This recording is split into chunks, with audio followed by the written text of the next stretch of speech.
So, Sean, it won't come as a surprise. First thing, break down the top two quarterbacks and what are they doing right? What do they need to improve upon? I'll start with Nico. Nico's really, really talented. He's had a pretty good fall camp so far. It's been a lot of ebb and flow for him, ups and downs. But what he does a really good job of is when he makes a bad decision or a couple in a row, like his resilience and respond to that to come up making a good play after that, it shows his maturity.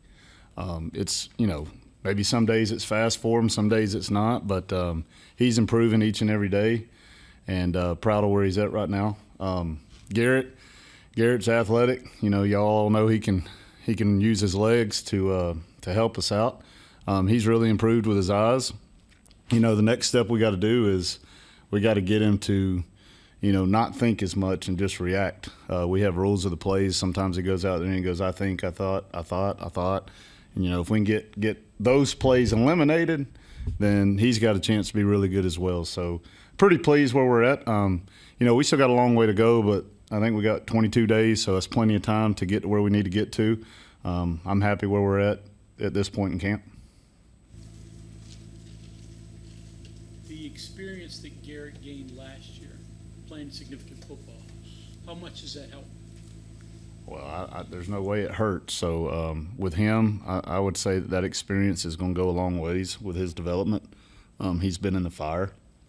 Even with Nico, the 2.5 quarters he got to play versus Oklahoma State, it's priceless for him. I mean, he's been in it. He's done it.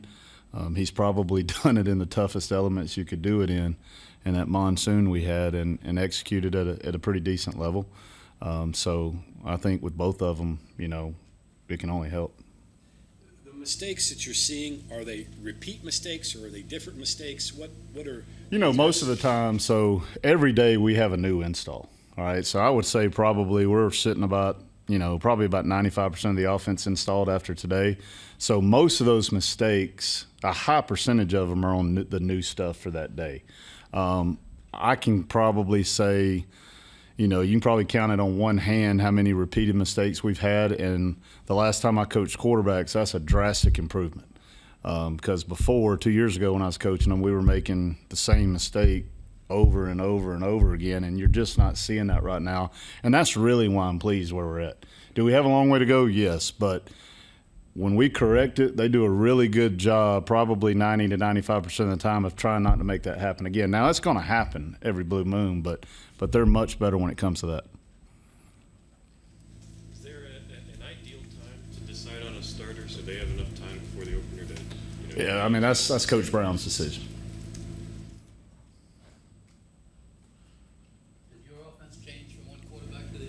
No, same place. Because both of them are athletic. Garrett's a little bit faster, but Nico can run. So they're running the same plays out there. Does that make this camp and even the spring and the whole quarterback battle that you kind of knew was going to go on for almost a year easier on you because they're very similar quarterbacks, besides like right and left? Yeah, I would say, yeah. I mean, it's easier on the offensive staff when you're trying to plan practice, because if you think about it, what was it, 2 years ago when I had the quarterbacks, we had Daggy and Garrett. Well, that's two different plans, So, no, it's the same plan, and we're just trying to log reps, and each of them are getting the same amount of reps on each play, so it makes it easier on us. Sean, the Yep. part that we saw today, there was a couple of different and Eric Rose, but we didn't see the entire practice, so it's not fair to judge. So, Yeah. I guess what do you see? What do you think? Well, I had a pretty good feeling those were going to happen. It's the first time we've really practiced red zone all camp. So, when you get down in the red zone, those windows get tighter. There's an extra defender called the back of the end zone. So, I kind of expected it. We're going to do it again tomorrow. What I'm going to look for from them is improvement, not making the same mistakes and understanding that the ball's got to come out on time. And, you may not have that extra half second like you do in the open field to get that same completion. Like Garrett before? I mean, a little bit small in stature, but obviously very fast. Yeah, we had a kid, Caleb Barker at Troy, probably maybe an inch or so taller than Garrett, but same type player, could run, quick release, big arm. So we've had that same kid before. What point do you start narrowing down and throwing out the stuff, this doesn't work, or, yeah, this looks good? When does that start happening for you? So our mindset on fall camp is we want to try to run everything that we think we may use at some point in the season. Okay, so, probably 60% of it may only get used for, let's say we play Pitt. We run a play out here. We may only use that versus Pitt, or we may only use those plays versus even front teams, or we may only use those plays versus odd front teams. So it will narrow itself down based on each game plan each week, if that answers your question. Right. Sean Boyle, what's his development been like? I'm really pleased with Sean. He's come a long, long way. I don't know if he could – he struggled with his accuracy the first week of camp, but he's gotten a lot better. I think it's slowing down for him a little bit. He's more comfortable. He's done a really good job, you can tell, on his own of studying the playbook because his eyes are starting to slow down. The first week he was all over the place. And but the last 3 practices he's had pretty good days. So I'm pleased where he's at.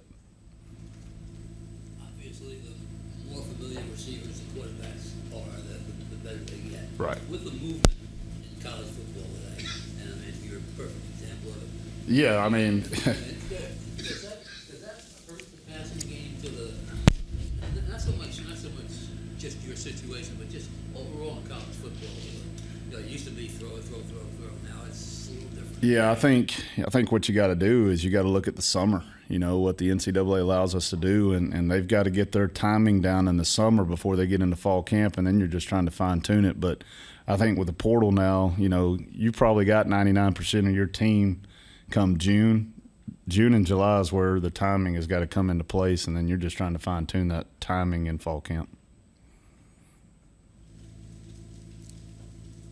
What was it like last year for you not doing the quarterbacks? I just love coaching ball, and I think I told y'all this last year. I mean, this is my 25th year, and 24 of them I've been hands-on with the quarterback, whether it be quarterbacks and running backs or quarterbacks and receivers dating back to high school coaching. It was really the first time I coached tight ends, but it's not a whole lot different coaching the tight ends than it is quarterbacks because they're both involved in the run game and pass game. So if that answers your question. Did it provide a new perspective or anything like that? I tell you, I had a lot of fun last year coaching tight ends. I probably had the most fun in a long time doing that just because it was different and it was a new challenge for me personal, but I really enjoyed it. How the guys' arms? I know you get that point at camp where you throw so much.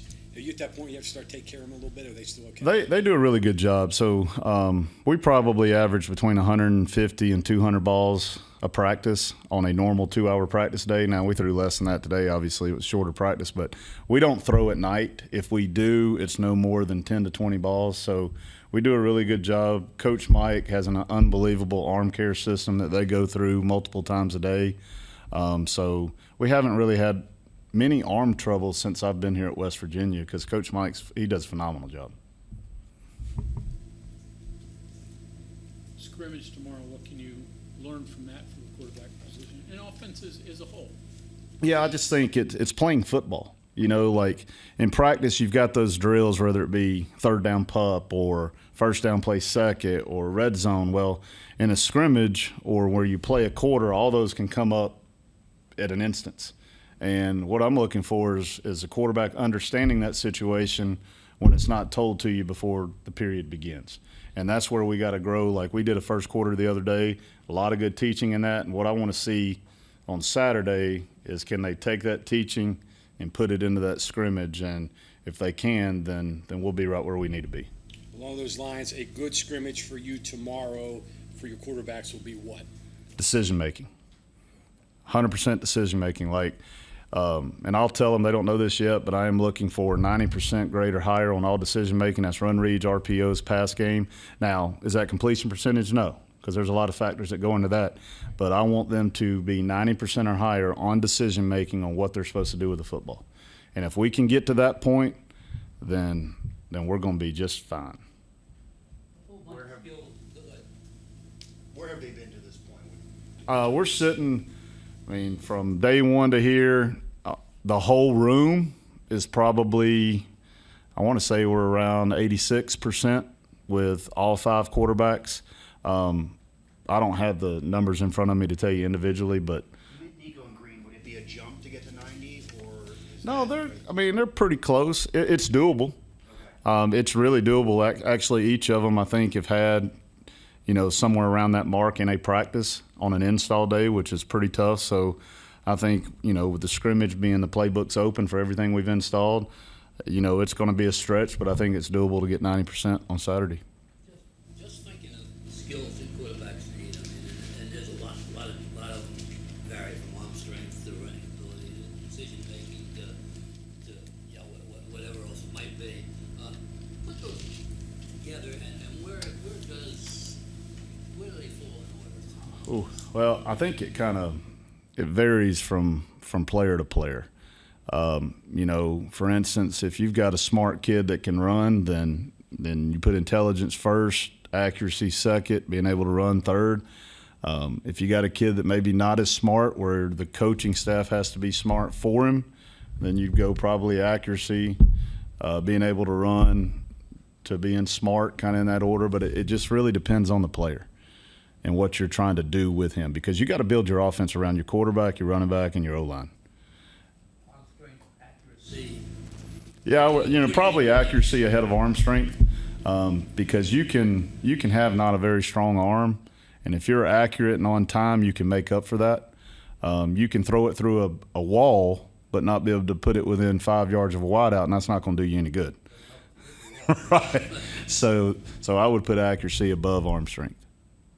Where do you keep Garrett's enthusiasm? I mean, obviously he's an effervescent guy. You want him to play with that, but there's a line there too. So There is, and that's what he's probably worked on the past couple years. Even back when I had him 2 years ago, he's such an emotional player, and he's still working on it today, and he is night and day better than 2 years ago when he was a really young buck here. But it's controlling that emotion, because you don't want him to stop being emotional, because that's what Garrett is. But it's controlling that emotion. Like today, he overthrew a cross route and he dropped his head. Well, everybody knows it's an incomplete pass. You don't have to let everybody know you just messed up. Like, play the next play, keep your head up, move on. And that's what he's got to continue to work on. He's a lot better at it. We still got to fine tune that in a little bit. Coaching green grass a little differently with these two guys than you have in the past. Maybe a hair. I wouldn't say it's textbook different, but you give them parameters and you give them rules of the plays. But then at the same time, you don't want to handcuff two athletic quarterbacks like we got. So you kind of let them ad lib a little bit more than maybe we did in the past with a Kendall or a Daggy, where it was, hey, it's got to be like this. So you got to let them make plays, but you got to keep it in the boundaries of what you're trying to do. I mean, that ad lib could be a touchdown. It could be. And the only thing I talked to him about, and we've been working on pocket presence a lot, and they're getting better, is we want to be moving up in the pocket with our eyes downfield. We get to read 3 or 4 based on the play, then we got to go. And they've got the green light to go. But we need to be working up in the pocket, not so much laterally. And that's where we're still got to improve on. Game day, when you're up in the box, what are the things you're looking for, and what are the things you're relaying down to the? So basically, I'm the eyes for Coach Brown up there. I'll be playing the quarterback from the box just so I can talk to him when he comes off the field. But I relay down a distance, hash, and help Coach Brown out any way I can, whether he's looking for a play or whatever. So. how much do you give the ability to make checks, and is it different with this group than some of your recent past quarterbacks? We're not really a check. The quarterback doesn't have a lot of checks that he can do. He can tag routes. We'll game plan, like maybe run checks into certain looks. But a lot of our check stuff is what we call check with me, where, the quarterback gets up there, basically a freeze play, we look over and change play. But we don't give our quarterbacks a whole lot of leisure in checking plays. They can tag routes and maybe check a run to a certain look, but pretty elementary when it comes to that. You're busy on Sundays and don't really get to watch the NFL a heck of a lot. Does that kind of help you? I mean, because you don't really have pro quarterbacks back here. I mean, it might drive you crazy watching Breeze operate and go have a practice. Those guys been doing it a long time. Okay, you know, we're sitting. I mean, really, we got 2 young quarterbacks when it comes to experience. So, you know, I don't really compare them in that way. We're just trying to be as good as we possibly can be between each one of them.